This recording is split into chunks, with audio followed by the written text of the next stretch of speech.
स्वागत आहे आपले एबीडी अकॅडमी या युट्यूब चॅनलवरती. मित्रांनो, आज सिंधुदुर्ग जिल्ह्यातील सावंतवाडी उपविभागाचा पोलीस पाटील पदाचा पेपर झालेला आहे. इथं दिनांक आणि इथं वेळ बघू शकता. 7/1/2024 रोजीचा हा पेपर आहे. एकूण 80 प्रश्न विचारले गेले होते 80 गुणांसाठी. तर यामध्ये कोणकोणते प्रश्न आले होते, प्रश्नांचं स्वरूप काय होतं, त्या प्रश्नांची उत्तरं काय आहेत, त्याच्याविषयी संपूर्ण माहिती तुम्हाला आजच्या या व्हिडिओच्या माध्यमाने मी तुम्हाला देणार आहे. तर त्यासाठी नक्कीच या व्हिडिओला पूर्ण बघा. तर चला, व्हिडिओचा वेळ वाया न घालवता या व्हिडिओला सुरुवात करूया.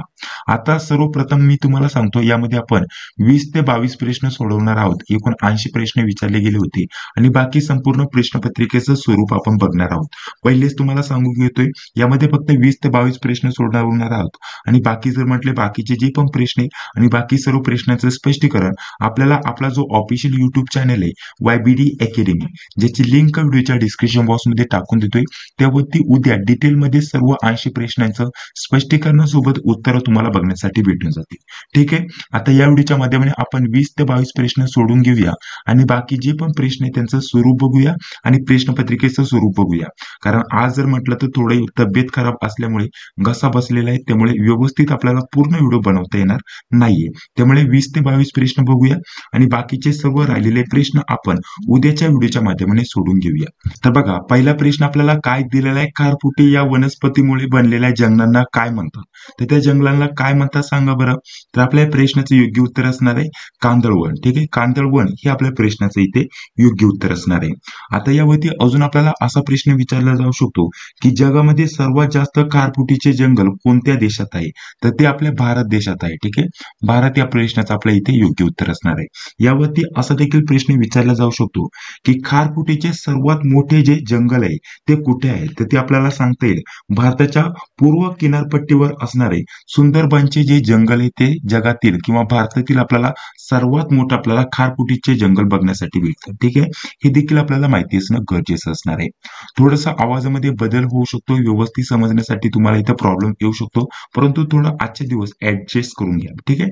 तर बघा, पुढील आपल्याला 2 नंबरचा प्रश्न काय दिलेला आहे. महाराष्ट्रातील टिंब पवन विद्युत प्रकल्प सिंधुदुर्ग जिल्ह्यात जामसंडी म्हणजेच देवगड येथे आहे. तर कितवा ते आपल्याला विचारले. तर महाराष्ट्रातील पहिला पवन विद्युत प्रकल्प सिंधुदुर्ग जिल्ह्यात जामसंडी देवगड येथे आहे. अशा प्रकारचं आपल्या या प्रश्नाचं पहिला हे उत्तर असणार आहे. चला, पुढील प्रश्न बघूया. तर इथे आपल्याला गणितावरती प्रश्न विचारला गेलाय. आपल्याला संख्या दिली, या संख्येमधील आपल्याला 2 व 7 या स्थानिक किमतीमधील फरक सांगायला सांगितलाय. अशा प्रकारचे जे उदाहरणं असतात अतिशय सोपे असतात. आता इथं पॉइंट दिलेला आहे बघा, इथे पॉइंट दिलाय. पॉइंटच्या पुढे जी पण संख्या असेल ती आपल्याला सोडून द्यायची. तिथे डायरेक्टली आपल्याला काय घ्यायचंय, 0 घ्यायचंय आणि त्यानंतर इथे ज्या पण संख्या दिल्यात, जसे की 2 दिली तर 2 संख्या इथे आहे, त्यानंतर इथे 7 संख्या दिली, 7 संख्या इथे आहे. तर मग हे कसं सोडवायचं? बघा, इथे 34 दिले होते. आता या संख्येविषयी मी बोलत आहे. इथे आपल्याला 2 आणि 7चा फरक काढायचा आहे. फरक काढणे म्हणजे 2 मधून 7 मायनस करायचे, परंतु हे असेच नाही करायचे. सर्वप्रथम हे आपल्याला या संख्येमधील फरक काढायचा आहे, त्यामुळे आपल्याला हे सोडवणं गरजेचं असणार आहे. तर बघा, हे कसं सोडवायचं. जसे की इथं 34 आहे, तर इथं पॉइंटच्या पुढील जी पण संख्या असेल ती डायरेक्टली 0 पकडायची. अशा प्रकारची 0 पकडायची आणि त्यानंतर इथं 2 आहे बघा, इथे तुम्हाला 2 संख्या दिसत असेल तर इथं 2 घेतले. त्यानंतर पुढे जर म्हटलं तर आपल्याला डायरेक्टली 0 0 0 अशा प्रकारचे इथं लावून द्यायची. आपल्याला 2चा फरक काढायचा आहे. इथे जर 5 सांगितले असते तर आपण काय घेतलं असतं, इथं बघा, इथं 2 ऐवजी 5 असते, तर आपण इथं 2 घेतलं असतं. 2 ऐवजी इथं 0 घेतलं असतं. पुढील संख्या जी पण असो डायरेक्टली 0 घ्यायचा, त्यानंतर 5 आणि त्यानंतर बाकी 0 0 0 अशा प्रकारचे इथं ठेवून द्यायचे. आता आपल्याला काय दिले, इथं 2 संख्या दिली, म्हणजे पहिले आपण इथं पॉइंटच्या अगोदरचे ज्या पण संख्या आहेत त्यांचा 0 केला, त्यानंतर पॉइंट दिला, पॉइंट नंतर इथं 2 आणि त्यानंतर 0 0 0 जितक्या पण संख्या असेल तितक्या आपण इथं संख्या ठेवून दिल्या. ठीक आहे. आता त्याच प्रकारे आपल्याला इथं 7 या संख्येचं करायचं आहे. तर मग आता आपण सांगितल्याप्रमाणे 7चं घेऊया. इथं 34च्या पुढे जे पण असेल आपल्याला पुढील संख्येचा 0 घ्यायचा म्हटलं, पॉइंट दिला. आता पुढे आपल्याला बघा संख्या काय दिलेला आहे. इथं तुम्हाला 7 संख्या दिली. 7च्या अगोदर किती आकडे आहेत, 2 आकडे आहेत. आपण किती शून्य देणार, 2 शून्य देणार आणि त्यानंतर इथे 7 घेणार, त्यानंतर पुन्हा इथे 1 शून्य देणार. ठीक आहे. अशा प्रकारचं कसं केलं ते तुम्हाला समजून आलं असेल. जर नसेल समजलं तर थोडासा व्हिडिओ मागे घ्या आणि पुन्हा बघा. या टाईपची उदाहरणं तुम्हाला इथं विचारली जातात. आता इथे आपल्याला फक्त यांची काय करायची, वजाबाकी. तुम्हाला सांगितलं होतं फरक म्हणजे वजाबाकी करायची फक्त, परंतु आपल्याला अशा प्रकारचे ही करून मग त्यांची वजाबाकी इथे आपल्याला करायची आहे. तर चला वजाबाकी करूया, साधी आणि सिंपल वजाबाकी करायची. तर बघा इथे 0 0 शून्यातून 0 गेला, शून्यच येणार बरोबर. तर हा 0 लिहिला आणि नाही लिहिला काही प्रॉब्लेम नाही, डायरेक्टली काढून टाकूया. ठीक आहे. आता पुढे आहे 7. ठीक आहे, इथं 7 आहे, वरती आहे 0. आता शून्यातून 7 जाती नाही, त्याच्यामुळे आपण हातचा घेतोय हे आपल्याला माहितीच आहे. ठीक आहे, एक हातचा घेतला. इथे किती झाले, एकूण 10 झाले बरोबर. आता 10 मधून इथं 7 गेले. ठीक आहे, मग किती राहिले, मग आपल्या प्रश्नाचं उत्तर आलं 3 बरोबर. हा हातचा घेतला होता, हा इथे खाली देऊन टाकला. पुन्हा इथे काय आहे, 0 आहे. ठीक आहे, आता इथे एक आहे, इथे 0 आहे. पुन्हा एक हातचा घेतला, कारण 0 मध्ये इथे 1 जात नाही. ठीक आहे, त्यामुळे हातचा घेतला, 10 झाले. आता 10 मधून 1 गेला, प्रश्नाचं उत्तर आलं 9. पुन्हा एक हातचा घेतला होता, तो इथे खाली देऊन टाकला. इथे 2, आता 2 मधून इथं हातचा खाली आला, हा मायनस केला. 2 मधून 1 गेले, 1 आले बरोबर.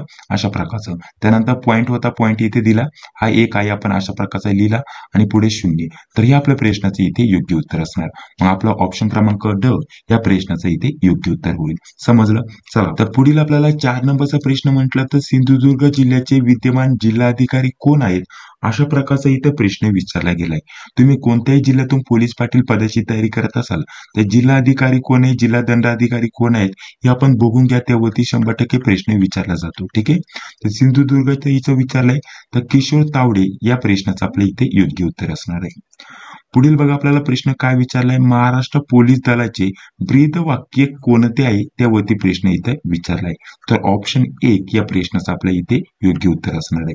पुढे जर म्हटलं तर पुन्हा इथे गणितावरती प्रश्न आलाय, तर थोडक्यात त्याचं स्पष्टीकरण बघूया. तर इथे बघा काय दिलेला आहे प्रश्न. इथे बघा प्रश्नामध्ये काय म्हटलेलं आहे, एका धावण्याच्या शर्यतीत ए हा बीच्या पुढे आहे होता. ठीक आहे, ए हा जो आहे बीच्या पुढे होता. ठीक आहे, अशा प्रकारचं म्हणजे आपण थोडक्यात मांडणी करूया. इथं ही शर्यत आहे. ठीक आहे, इथं आपल्याला इथून शर्यत सुरू झाली, इथून स्टार्ट पॉइंट आहे आणि इथे एंड पॉइंट आहे. इथून ही शर्यत सुरू झाली, तर इथे काय म्हटलेलं आहे, ए हा, ठीक आहे, ए हा बीच्या पुढे होता, म्हणजे बी मागे होता, इथे बी आहे आणि ए पुढे आहे. ठीक आहे, अशी मांडणी केली. के हा डीच्या पुढे होता. आता के कुठेतरी घेऊया, के हा डीच्या पुढे होता. ठीक आहे, डीच्या पुढे होता, सॉरी इथं बघा डीच्या पुढे के होता. अशा प्रकारची आपण इथे मांडणी केली. बी आणि के अगदी बरोबर रेषेत पळत होते, म्हणजे बी आणि के. ठीक आहे, बी आणि के हे एकदम रेषेत पळत होते, म्हणजे इथे बी आहे आणि इथे ए आहे. अशा प्रकारची आपण मांडणी केली. तर या स्पर्धेत विजय कोण होईल अशा प्रकारचा प्रश्न विचारलाय, म्हणजे 1 नंबरला कोण पोहोचेल. तर साहजिकच आहे 1 नंबरला कोण आहे, ए आपल्याला दिसत आहे, म्हणजे ऑप्शन क्रमांक ए या प्रश्नाचं इथे योग्य उत्तर असणार आहे.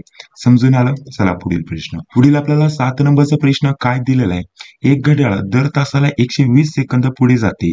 मंगळवारी सकाळी 8 वाजता बरोबर लावलेल्या घड्याळात त्याच आठवड्यातील गुरुवारी सकाळी कोणती वेळ दाखवेल, अशा प्रकारचा आपल्याला प्रश्न विचारलाय. सोपा प्रश्न आहे, बघा कसं सोडवायचा.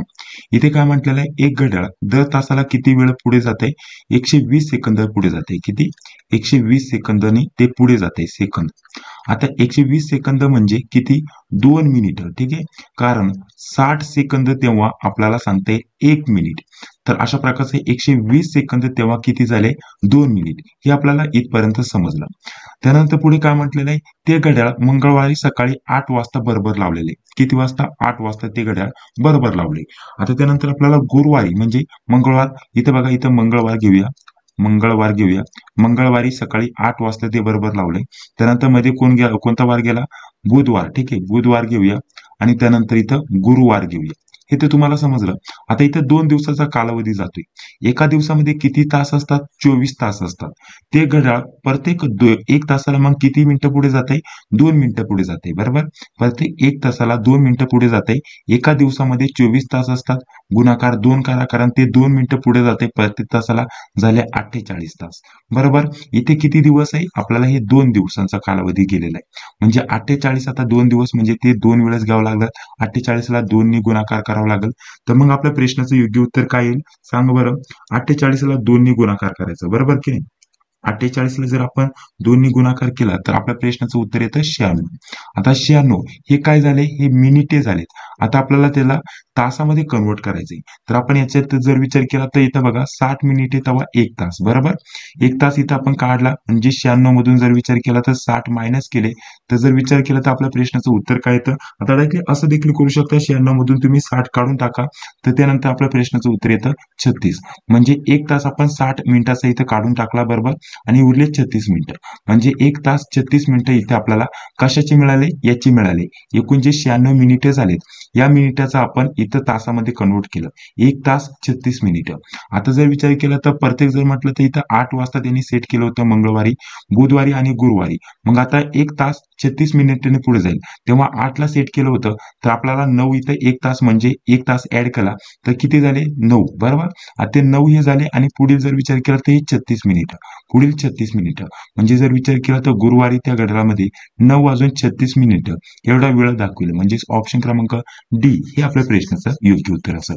जर तुम्ही फक्त नक्की मनात जरी विचार केला ना, तरी आरामशीर हे उदाहरण जे आहे ते तुम्ही मनातल्या मनात देखील सोडू शकता. ठीक आहे. तर पुढील बघा 8 नंबरचा प्रश्न काय दिलेला आहे. कोणत्या साली मराठी भाषा महाराष्ट्राची अधिकृत भाषा झाली? महत्वाचा प्रश्न आहे. तर या प्रश्नाचं उत्तर काय असणार आहे सांगा बरं.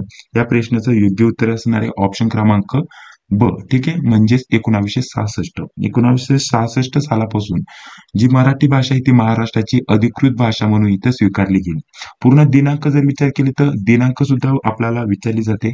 तर 26 जानेवारी, ठीक आहे, 26 जानेवारी 1966 रोजी आपल्याला सांगता येईल यापासून महाराष्ट्राची मराठी भाषा म्हणजेच आपल्याला जी पण आपली मराठी भाषा आहे ती महाराष्ट्राची अधिकृत भाषा झाली असं आपल्याला सांगता येईल. ठीक आहे. आणि यावरती अजून एक प्रश्न विचारला जातो की मराठी भाषा ही कोणत्या लिपीत लिहिली जाते. कायमची प्रश्न विचारला जातो तर देवनागरी लिपीत लिहिली जाते. देवनागरी, ठीक आहे, हे आपल्याला माहिती असणं गरजेचं असणार आहे. तर पुढील आपल्याला 9 नंबरचा प्रश्न काय दिलेला आहे. ज्ञानी लोक क्षत्रिय असतात या वाक्यामध्ये आपल्याला किती जोडाक्षर आहेत अशा प्रकारचा प्रश्न विचारला गेलाय. तर जोडाक्षर काय, जोडाक्षर म्हणजे काय, दोन किंवा दोन पेक्षा अधिक व्यंजन एकत्र येऊन त्यामध्ये प्लस एक स्वर होतो. ठीक आहे. म्हणजे व्यंजन प्लस व्यंजन, ठीक आहे, व्यंजन प्लस व्यंजन प्लस स्वर, तेव्हा आपल्याला काय होतं, जोड अक्षर तयार होतं. परंतु इथं ज्ञ दिलाय आणि इथं क्ष दिलाय. ठीक आहे. ज्ञ आणि क्ष, तर यामध्ये कोणत्या प्रकारचा स्वर, ठीक आहे, स्वर इथं एकत्र येत नाहीये, त्यामुळे ते जोड अक्षर नाहीये मित्रांनो. ते काय आहे, संयुक्त व्यंजन आहे. ज्ञ आणि क्ष हे काय आहेत, संयुक्त व्यंजन. यावरती सुद्धा प्रश्न विचारला जातो. ज्ञ आणि क्ष हे दिले जातात आणि हे काय आहेत, तर हे आहेत संयुक्त व्यंजन. आता यांचं जर म्हटलं तर आपण यांची फोड केली तर ज्ञ हा शब्द कसा तयार होतो, ज्ञ हा शब्द तयार कसा होतो, इथं क आहे, अर्धा क, ठीक आहे, आणि त्यासोबत आपल्याला इथं श आहे, तर त्याचं काय झालं, आपल्याला ज्ञ हे अक्षर झालं. आणि क्षचं जर म्हटलं तर बघा हा क्षत्रियाचा जो क्ष आहे याचं जर म्हटलं तर यामध्ये पहिल्यांदा द येतो, अर्धा द प्लस न, ठीक आहे, न चा उच्चार आहे आणि त्यानंतर इथं य यांचा पाय मोडेल आणि तेव्हा हे अक्षर तयार होतं. यामध्ये कोणत्या प्रकारचा स्वर इथं आलाय का, नाही, फक्त व्यंजन आलेत. यामध्ये 2 व्यंजन, यामध्ये 3 व्यंजन, परंतु स्वर न आल्यामुळे इथं हे जोड अक्षर मानली जात नाहीये. हे आहेत संयुक्त व्यंजन. हे आपल्याला बेसिक मराठीचे जे नियम आहे ते माहिती असणं गरजेचं असणार आहे. परंतु इथं त्र दिलाय, ठीक आहे, त्र.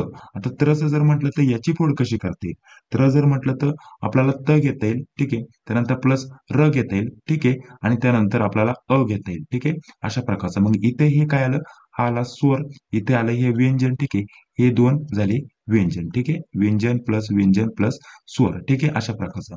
म्हणजे इथे आपल्याला अ हे स्वर आलेलं आहे आणि हे दोन व्यंजन आहे. म्हणजे आपल्याला जोडाक्षराची व्याख्या काय सांगितली, दोन किंवा दोन पेक्षा अधिक व्यंजने एकत्र येऊन लास्टला त्यामध्ये एक स्वर मिळवतो, ठीक आहे, तेव्हा जोडाक्षर तयार होतं. तर त्यामुळे ऑप्शन क्रमांक काय असणार आहे, यामध्ये एकच आपल्याला जोडाक्षर शब्द दिसत आहे. ठीक आहे. ऑप्शन क्रमांक 1 या प्रश्नाचं आपलं योग्य उत्तर असणार आहे. त्र मध्ये आपल्याला अ अशा प्रकारचा जो स्वर आहे इथं आलेला बघण्यासाठी भेटेल. परंतु त्रचं इथं काय दिलंय, क्षत्रिय.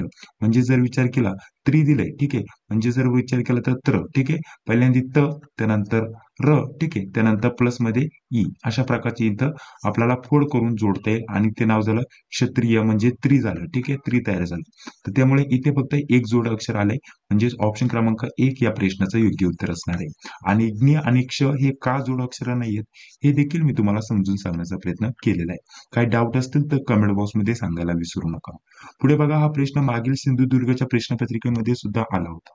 ठीक आहे. तर यामध्ये काय विचारलंय, सिंधुदुर्ग जिल्ह्यातील होणाऱ्या सिंधुदुर्ग जिल्ह्यातील होणारे टिंब रेडी या बंदरातून केले जाते. नक्की प्रश्न काय विचारलाय तर डायरेक्टली एक वाक्य घेतलंय, व्यवस्थित प्रश्न समजत नाहीये. परंतु जर म्हटलं तर रेडी या बंदरातून कशाचे म्हणजे कशासाठी हे प्रसिद्ध आहे, लोह खनिजासाठी प्रसिद्ध आहे. लोह खनिज माझ्या अंदाजानुसार या प्रश्नाचं इथे योग्य उत्तर असणार आहे. पुढे बघा आपल्याला काय विचारलाय प्रश्न, स्टॅच्यू ऑफ युनिटीचा आपल्याला जो पुतळा आहे त्याची उंची काय आहे. हा देखील प्रश्न मागील प्रश्नपत्रिकेमध्ये विचारला होता. यावरती सुद्धा रेड्डी बंदर कशासाठी प्रसिद्ध आहे, मागील प्रश्नपत्रिकेमध्ये प्रश्न विचारला गेला होता. तर लोह खनिजासाठी प्रसिद्ध आहे. तेव्हा देखील मी सांगितलं होतं स्टॅच्यू ऑफ युनिटी हा जो पुतळा आहे तर त्याची उंची काय आहे, यावरती मागील प्रश्नपत्रिकेमध्ये सुद्धा प्रश्न विचारला गेलाय. तर या प्रश्नाचं योग्य उत्तर काय असणार आहे, 182 मीटर आहे. स्टॅच्यू ऑफ युनिटी या पुतळ्याची उंची 182 मीटर आहे आणि हा जगातील सर्वात मोठा पुतळा आहे. ठीक आहे, जगातील सर्वात मोठा पुतळा आहे स्टॅच्यू ऑफ युनिटी. हा कुठे आहे, गुजरातमध्ये आहे. ठीक आहे, हे सुद्धा आपल्याला माहिती असणं गरजेचं असणार आहे. गुजरात या राज्यामध्ये आहे, आपल्याला हे देखील सांगता आलं पाहिजे. आणि गुजरात राज्यातील कोणत्या शहराजवळ आहे, राजपितळा या शहराजवळ आहे. नर्मदा नदीजवळील साधू बेटावरती हा पुतळा उभारण्यात आलेला आहे. आणि यामध्ये अजून एक महत्वाचं काय असणार आहे मित्रांनो, हा जो स्टॅच्यू ऑफ युनिटी हा जो पुतळा आहे तो कोणाचा आहे, तर आपल्याला सांगता येईल सरदार वल्लभभाई पटेल यांचा हा पुतळा आहे. हे देखील आपल्याला माहिती असणं गरजेचं असणार आहे. ठीक आहे, तर 182 म्हणजेच हे आपल्या प्रश्नाचं इथे योग्य उत्तर असणार आहे. ठीक आहे, आपल्याला पुढील प्रश्न काय विचारलाय, कोकणचे गांधी यांचा गोपुरी आश्रम कोणत्या तालुक्यामध्ये अशा प्रकारचा इथे प्रश्न विचारला गेलाय. आवाजामध्ये थोडा बदल झालेला आहे, त्यामुळे थोडंसं ऍडजस्ट करून घ्या. तर बघा आपल्याला इथं गोपुरी आश्रमवरती प्रश्न विचारलाय. प्रश्नाची रचना थोडी चुकलेली आहे. गोपुरी आश्रम जो आहे तो कशासाठी प्रसिद्ध आहे, नाहीतर कोणत्या नावासाठी प्रसिद्ध आहे, कोकणचे गांधी या नावासाठी प्रसिद्ध आहे गोपुरी आश्रम, हे आपल्याला माहिती असणं गरजेचं असणार आहे. तर प्रश्नाची रचना अशी पाहिजे होती, कोकणचे गांधी या नावाने प्रसिद्ध गोपुरी आश्रम हा कोणत्या तालुक्यामध्ये आहे, अशा प्रकारचा पूर्ण प्रश्न विचारायला पाहिजे होता. परंतु काही प्रॉब्लेम नाही, प्रश्न आपल्याला समजून आला. तर आपल्या प्रश्नाचं योग्य उत्तर काय असणार आहे सांगा बरं. या प्रश्नाचं योग्य उत्तर असणार आहे कणकवली. ठीक आहे, कणकवली या प्रश्नाचं आपलं योग्य उत्तर असणार आहे. आणि जो गोपुरी आश्रम आहे तर याची स्थापना कोणी केली, यावरती सुद्धा प्रश्न विचारला जाऊ शकतो. तर आप्पासाहेब पटवर्धन यांनी गोपुरी आश्रम या आश्रमाची स्थापना केलेली आहे, हे देखील आपल्याला माहिती असणं गरजेचं असणार आहे. पुढील 13 नंबरचा प्रश्न आपल्याला काय दिलेला आहे, गणितावरती प्रश्न विचारला गेलाय. इथं गणित आपल्याला फक्त इथं भागाकार आणि गुणाकार करायचंय. डायरेक्टली यांचं जर कॅल्क्युलेशन केलं तर बघा, डायरेक्टली मी तुम्हाला शॉर्ट मध्ये सांगतोय, उद्या स्पष्टीकरण व्यवस्थित देण्याचा प्रयत्न करणार आहे. तर यामध्ये जर आपण केलं बघा, यांचा डायरेक्टली आता वरील ज्या संख्या आहे आपल्याला वाटलं तर आपण डायरेक्टली हे कट करून सुद्धा हे सोडू शकतो. नाहीतर जर म्हटलं तर यांचा डायरेक्टली सर्वप्रथम यांचा या 3 संख्येचा गुणाकार करणार, खालील 3 संख्येचा गुणाकार करणार आणि डायरेक्टली भागाकार करणार. आता वरील संख्येचा जर गुणाकार केला, ठीक आहे, वरील संख्येचा आपण पूर्ण गुणाकार करून घेतला तरी आपण व्यवस्थितरित्या सोडू शकतो. आणि डायरेक्टली खालील आणि वरील संख्येचा गुणाकार करून डायरेक्टली भागाकार केला तरी देखील आपण हे व्यवस्थितरित्या सोडू शकतो. ठीक आहे, तर बघा यांचा डायरेक्टली इथं गुणाकार केला तर आपल्या प्रश्नाचं इथे उत्तर येतं. बघा इथे थोडक्यात नोट केलेलं आहे, हे उत्तर येतं यांचा गुणाकार केल्यानंतर. वरील संख्येचा गुणाकार एवढा येतो, खालील संख्येचा इथं गुणाकार येतो. जर विचार केला तर बघा, खालील संख्येचा गुणाकार, वरील संख्येचा गुणाकार आणि त्यांचा डायरेक्टली भागाकार. आता भागाकार देताना फक्त आपण या संख्येचा जरी विचार केला, एवढ्या या ज्या संख्या आहेत यांचा जरी विचार केला काही प्रॉब्लेम नाही.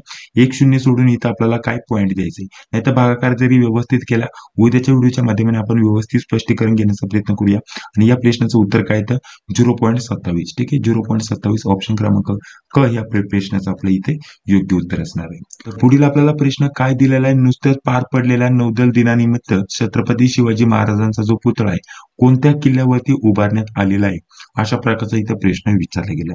तर या प्रश्नाचं योग्य उत्तर काय असणार आहे, राजकोट किल्ल्यावरती उभारण्यात आलेला आहे. आणि इथे सिंधुदुर्ग जिल्ह्यावरती हा प्रश्न काय आलाय, कारण सिंधुदुर्ग जिल्ह्याची प्रश्न पत्रिका आपण सोडवत आहोत.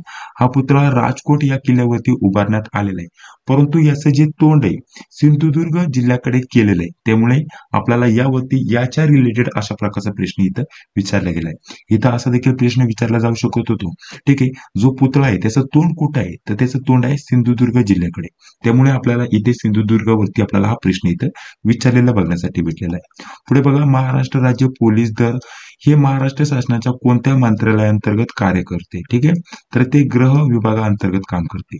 ऑप्शन क्रमांक बी हे आपल्या प्रश्नाचं इथे योग्य उत्तर असणार आहे. आपल्याला पुढील 16 नंबरचा प्रश्न दिलेला आहे. एका वस्तूच्या खरेदी किमतीच्या 1.5 पट विक्रीची किंमत आहे, तर आपल्याला शेकडा नफावरती प्रश्न विचारला गेलाय. म्हणजेच एका वस्तूची जी खरेदी किंमत आहे त्याची विक्री किंमत काय आहे? 1.5 पट आहे विक्रीची किंमत. तर शेकडा नफा किती होईल ते विचारले. प्रश्न वाचले वाचले उत्तर लगेच समजून येतं. 50% नफा आहे. ठीक आहे, 50% या प्रश्नाचं इथे योग्य उत्तर असणार आहे. पुढे आपल्याला काय म्हटलेलं आहे?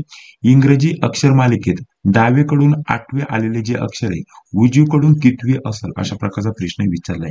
आपल्याला डायरेक्टली काय करायचंय? एबीसीडी काढायची. ABCDEFG अशा प्रकारचं. ठीक आहे, तर 8 नंबरचं जे अक्षर आहे झेड करून इकडे मोजायचं, ते कितवं येतं? 19 नंबरचं अक्षर येतं. म्हणजेच क या प्रश्नाचं आपलं योग्य उत्तर असणार आहे. 19 नंबरचं ते अक्षर येतं. एकदम सोपा प्रश्न विचारला गेला होता. पुढे त्यानंतर प्रश्न काय विचारलाय? बलात्कार, लैंगिक अत्याचार आणि ऍसिड हाला पीडितांसाठी महाराष्ट्र सरकारने टिंब ही सुधारित योजना सुरू केली आहे. यावरती ऑलरेडी प्रश्न विचारला गेला. हा सुद्धा प्रश्न रिपीट झालेला आहे. आतापर्यंत 3 प्रश्न मागील प्रश्नपत्रिकेमधून आलेले आहेत. तर त्यांच्यासाठी मनोधैर्य ही योजना सुरू करण्यात आलेली आहे. आणि या योजनेअंतर्गत जर म्हटलं तर आपल्याला त्यांना सहकार्य दिलं जातं आणि 2 लाखापर्यंत त्यांना सहकार्य केलं जातं आणि काही विशेष प्रकरणांमध्ये 3 लाखांपर्यंत त्या जे पण असतील त्यांच्यासाठी तिथं मानधन दिलं जातं किंवा सहकार्य केलं जातं, आर्थिक सहकार्य दिलं जातं. अशा प्रकारचे ही सरकारद्वारे ही योजना राबवली जाते. तर त्या योजनेचं नाव काय? मनोधैर्य ही योजना आहे. अशा प्रकारचं आपल्याला माहिती असणं गरजेचं असणार आहे. पुढे 19 नंबरचा प्रश्न काय दिलाय? दंड, पंख, चंचल, वंदन, बंब, कंठ, रंग, नंदन, षंड. त्यानंतर आपल्याला काय दिलंय? या शब्दामध्ये कोणत्या अनुनासिकांचे सर्वाधिक शब्द आले? तर न चे आले ते लगेच आपल्याला समजून येतोय. अनुनासिक म्हणजे ज्यांचा उच्चार करताना आपण नाकातून उच्चार करतो ते असतात अनुनासिके. हे आपल्याला माहिती असणं गरजेचं असणार आहे. पुढे बघा, पुढील प्रश्न काय दिलेला आहे? 20 नंबरचा प्रश्न आपल्याला प्रश्न दिलेला आहे. कोकण दक्षिण काशी म्हणून पुढील कोणते तीर्थक्षेत्र ओळखले जाते? कोकण दक्षिण काशी म्हणून पुढील कोणते क्षेत्र ओळखलं जाते? आपल्या या प्रश्नाचं योग्य उत्तर काय होईल? कुणकेश्वर. ठीक आहे, कुणकेश्वर या प्रश्नाचं आपल्या इथे योग्य उत्तर असणार आहे. पुढे बघा, 22 नंबरचा प्रश्न काय दिलेला आहे? महाराष्ट्रामध्ये मतदार दिवस हा कोणत्या दिवशी साजरा केला जातो? तर ऑप्शन डी म्हणजेच 25 जानेवारी रोजी आपल्याला महाराष्ट्रामध्ये मतदार दिवस साजरा केला जातो. तर बघा मित्रांनो, पुढे व्हिडिओ कंटिन्यू करण्या अगोदर तुमच्यासाठी काय महत्त्वाची माहिती देत आहे. पोलीस पाटील या पदासाठी काय आपण नोट्स काढलेले आहेत, तर त्या नोट्सचं स्वरूप सर्वप्रथम मी तुम्हाला सांगून घेतो आणि त्यामध्ये तुम्हाला काय काय भेटणार त्याविषयी माहिती देतो आणि त्यानंतर त्या नोट्स तुम्हाला कशा भेटतील त्याविषयी माहिती देत आहे. तर बघा, इथून मागे आतापर्यंतच्या झालेल्या 20 ते 25 प्रश्नपत्रिका तुम्हाला यामध्ये दिल्या जातील. आपल्या अभ्यासक्रमानुसार जर म्हटलं तर पोलीस पाटलाचे अधिकार, कर्तव्य, इतर माहिती झालं, मराठी झालं, सामान्य ज्ञान झालं, गणित व बुद्धिमत्ता झालं, त्यासोबत तुमचा जो पण जिल्हा असेल त्या जिल्ह्याची माहिती झालं, चालू घडामोडीमध्ये जी पण महत्त्वाची चालू घडामोडी असेल ती मागील 20 ते 25 प्रश्नपत्रिका हे सर्व काही तुम्हाला या नोट्समध्ये दिलं जाणार आहे. गणित बुद्धिमत्ता जर म्हटलं तर सेपरेट PDF तुम्हाला दिले जाईल आणि सर्व स्पष्टीकरण वगैरे त्यामध्ये दिलेत टॉपिकनुसार. आणि जिल्हा जर म्हटलं तर प्रत्येक जिल्ह्याची माहिती वेगवेगळी सेपरेट काढलेली आहे. जो पण तुमचा जिल्हा असेल त्या जिल्ह्याची माहिती तुम्हाला देखील इथं भेटून जाईल. तर अशा प्रकारचं आपण या नोट्सचं स्वरूप ठेवलेलं आहे.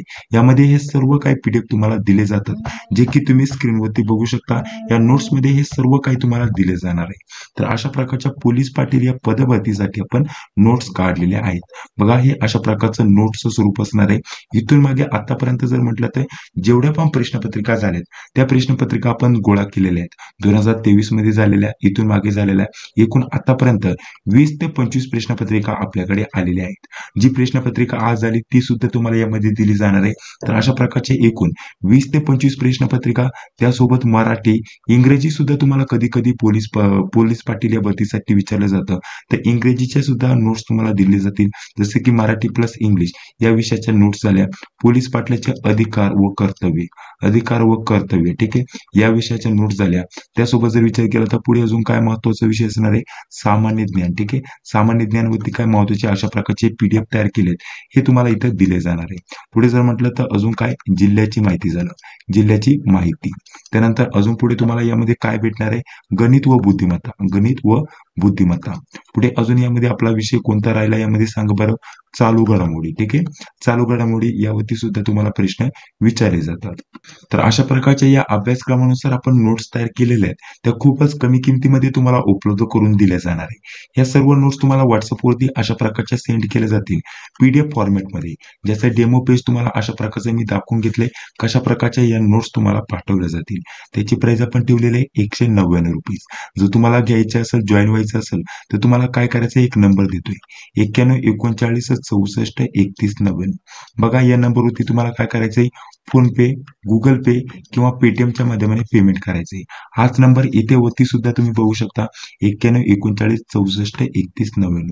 या नंबरवरती फोन पे, गुगल पे किंवा पेटीएमच्या माध्यमाने पेमेंट करायचंय आणि याच नंबरवरती व्हॉट्सअपवरती तुम्हाला स्क्रीनशॉट पाठवायचा आहे.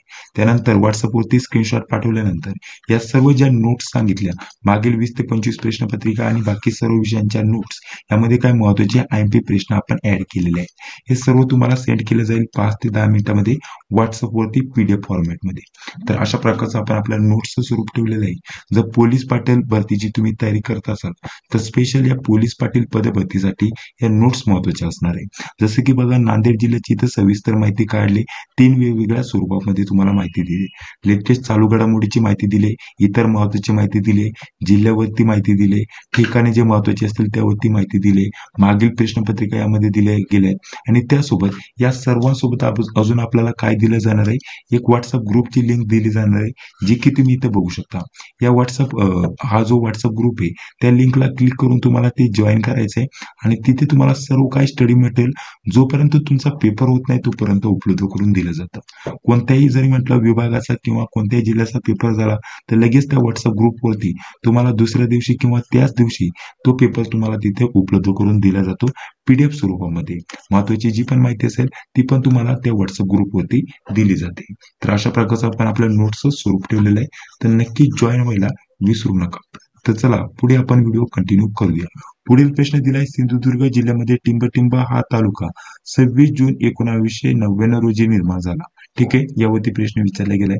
पुढे याच टाईपचे प्रश्न आलेत. इथे गणितावरती प्रश्न विचारलाय, इथे निश्चित भाग जाणारे प्रश्न. आता मी तुम्हाला सांगितले होते 20 ते 21 प्रश्न आपण बघूया आणि बाकीचे सर्व प्रश्न आपण YBD अकॅडमी जो आपला युट्यूब चॅनल आहे त्यावरती सोडून घेणार आहोत. तर अशा प्रकारचे प्रश्नपत्रिकेचं स्वरूप तुम्हाला बघण्यासाठी भेटलेलं आहे. थोडीशी तब्येत खराब असल्यामुळे आपण बाकीचे व्हिडिओ उद्याच्या व्हिडिओमध्ये उद्या जो व्हिडिओ घेणार आहे त्यामध्ये सर्व प्रश्न बघण्याचा प्रयत्न करणार आहोत. बघा, पुढे फक्त प्रश्नपत्रिकेचं स्वरूप सांगतो. प्रश्नपत्रिकेचा जो आराखडा आहे तो कसा होता. महाराष्ट्राचे पुढे आपल्याला महाराष्ट्र राज्याचे पूर्व सचिव कोण आहेत त्यावरती प्रश्न विचारला होता. पुढे जर विचार केला आपल्याला अधिनियमावरती प्रश्न आलेला आहे. पुढे आपल्याला गणितावरती प्रश्न विचारला गेलाय. बैठक व्यवस्था आणि अंतर दिशावरती प्रश्न विचारला गेलाय. दिशा किंवा अंतरावरती प्रश्न विचारला आहे. ठीक आहे. पुढे जर विचार केला तर आपल्याला 2011च्या जनगणनेनुसार महाराष्ट्राच्या स्त्री साक्षरता दर काय आहे त्यावरती प्रश्न विचारलाय. त्यानंतर इथं आपल्याला तालुके समाविष्ट किती आहेत, आपल्याला 270 विधानसभा मतदारसंघामध्ये कोणते तालुके समाविष्ट आहेत त्यावरती प्रश्न विचारला गेलाय. ठीक आहे. तर हे सिंधुदुर्गासाठी फक्त म्हणजे त्यातील कोणत्या तालुक्यांचा समाविष्ट आहे त्यावरती प्रश्न विचारला गेलाय. इथे सुद्धा सिंधुदुर्गावरती प्रश्न विचारला गेलाय. त्यानंतर आपल्याला विधिमंडळाचे अधिवेशन बोलवण्याचा अधिकार कोणाला असतो त्यावरती प्रश्न विचारला गेलाय. भरपूर महत्त्वाचे प्रश्न विचारले गेले आणि प्रश्नपत्रिकेमध्ये बेसिक लेवलचे प्रश्न विचारले गेले. जसं प्रश्नपत्रिकेचं स्वरूप आपल्याला असायला पाहिजे तशाच प्रकारचं प्रश्नपत्रिकेचं स्वरूप बघण्यासाठी भेटलेलं आहे. पुढे बघा अजून कोणकोणत्या विषयावरती प्रश्न आलेत. जास्त जितके विचारले गेले त्यानंतर चालू घडामोडीवरती 10 ते 12 प्रश्न विचारले गेले. ठीक आहे. त्यानंतर पुढे जर विचार केला तर बघा आपण बघूया अजून कोणकोणत्या विषयावरती प्रश्न विचारले गेलेत. इथे सर्व हे जीकेचे प्रश्न तुम्हाला बघण्यासाठी भेटत असतील. पुढे बघा आपल्याला या टाईपचे सुद्धा कोणतं विधान बरोबर आहे की नाही त्यावरती सुद्धा प्रश्न विचारले गेलेत. त्यानंतर सिंधुदुर्ग जिल्ह्यावरती आरामशीर 10 प्रश्न विचारले गेलेत. किती? 10 ते 12 प्रश्न जिल्ह्यावरती विचारले गेलेत. त्यानंतर नॉर्मल आपल्याला जे पण विधानसभा नंतर जे पण आपल्याला निवडणुका असतात त्याच्यावरती सुद्धा जास्त प्रश्न आले. त्यानंतर गणितावरती आरामशीर 10-12 प्रश्न विचारले गेलेत. अजून बघूया कोणत्यावरती प्रश्न विचारले. लहान संख्या कोणती, गणितावरती भरपूर प्रश्न आले. बुद्धिमत्तावरती इथं बघा बुद्धिमत्तावरती प्रश्न आलेला आहे. त्यानंतर पुढे उपराष्ट्रपती कोण आहेत त्यावरती प्रश्न आलाय. त्यानंतर इथं आपल्याला राष्ट्रध्वजाची लांबीचे व रुंदीचे प्रमाण किती आहे त्यावरती प्रश्न विचारलाय. ठीक आहे, खूप महत्वाचे आणि बेसिक लेवलचे प्रश्न विचारले गेले होते. इथे बघा आपल्याला मराठी ग्रामरवरती सुद्धा प्रश्न आले. इथं काळ ओळखायला सांगितलंय. त्यानंतर इथं घड्याळाचं आपल्याला इथं कोण काढायला सांगितलेलं आहे. ठीक आहे, त्यानंतर हे गणिताचे झाले. इथं आपल्याला बुद्धिमत्तेचा प्रश्न विचारला गेलाय. त्यानंतर इथं बघा आपल्याला लेटेस्ट प्रश्न इथं विचारण्यात आलेला आहे. इथं ठीक आहे, त्यानंतर इथं विरुद्ध वापरला तर यावरती एक. त्यानंतर बघा इथं काय बारोडा हा काव्य प्रकार, इथं पण मराठीचा प्रश्न विचारला गेलाय. ठीक आहे, त्यानंतर अजून बघा गणिताचे प्रश्न आलेत. पुढे जर म्हटलं तर या टाईपचे तुम्हाला प्रश्न विचारलेत. पोलीस पाटलाचे अधिकार, कर्तव्य आणि इतर माहिती यावरती मला जास्त प्रश्न दिसले नाहीये. फक्त पोलीस पाटलाचे अधिकार, कर्तव्य आणि या माहितीवरती 1 ते 2 प्रश्न विचारले गेले. त्याच्या रिलेटेड जास्त पण नाही, त्याच्या रिलेटेड जास्त प्रश्न विचारले गेले. बाकी तुम्हाला जर म्हटलं तर बघा पोलीस भरतीविषयी म्हणजे पोलीस जे पण महाराष्ट्र पोलीस खाते त्यावरती प्रश्न आले.